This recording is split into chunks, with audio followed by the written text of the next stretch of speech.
Have you ever sat in a service, heard the familiar warning about waiting until marriage, and walked away wondering, why exactly? For years, many of us were handed a simple rule: don't cross the line. But what if the silence around the why left more confusion than clarity? What if God's guidance wasn't meant to be a heavy restriction, but a blueprint for something deeply beautiful? The truth is, sexuality isn't a taboo subject God invented to keep us miserable. It's one of His most generous gifts, carefully woven into human connection. When we reduce it to a list of do's and don'ts, we miss the heart behind the design. God's boundaries around intimacy aren't about withholding pleasure. They're about protecting it. They safeguard trust, preserve emotional safety, and ensure that physical closeness grows within a foundation of lifelong commitment. Without that foundation, intimacy can quickly become a place of anxiety, comparison, or quiet regret. Scripture never treats sex as a casual transaction.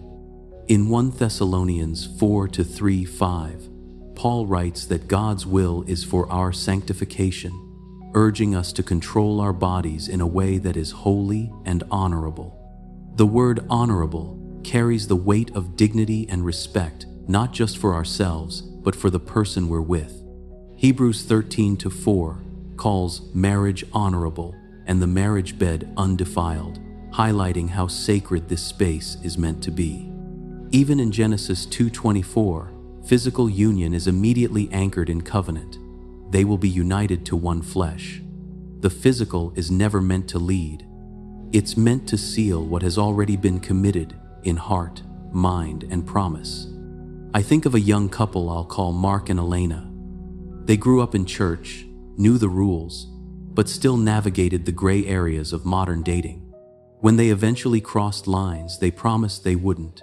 The guilt wasn't just about breaking a rule, it was about the sudden emotional weight that followed. Intimacy without covenant left them more anxious, not more connected. Instead of wallowing in shame, they chose honesty.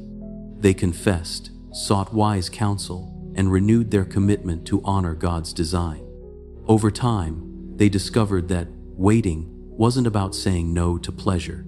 It was about saying yes to security.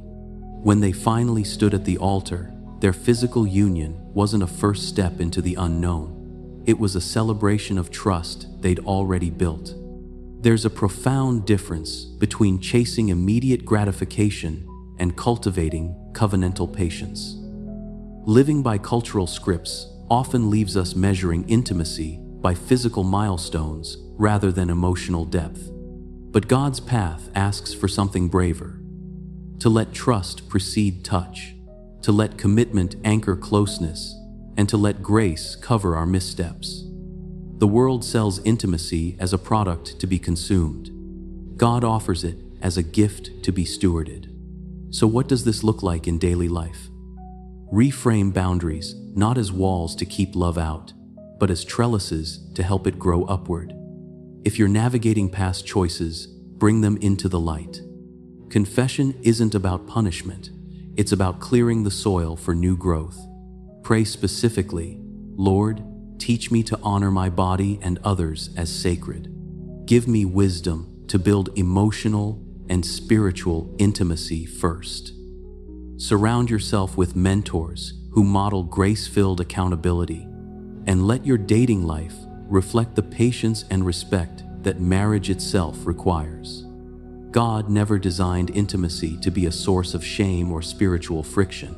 His boundaries are guardrails on a winding road, placed not to ruin the journey, but to bring you safely to the destination. If you've carried guilt, let grace meet you there.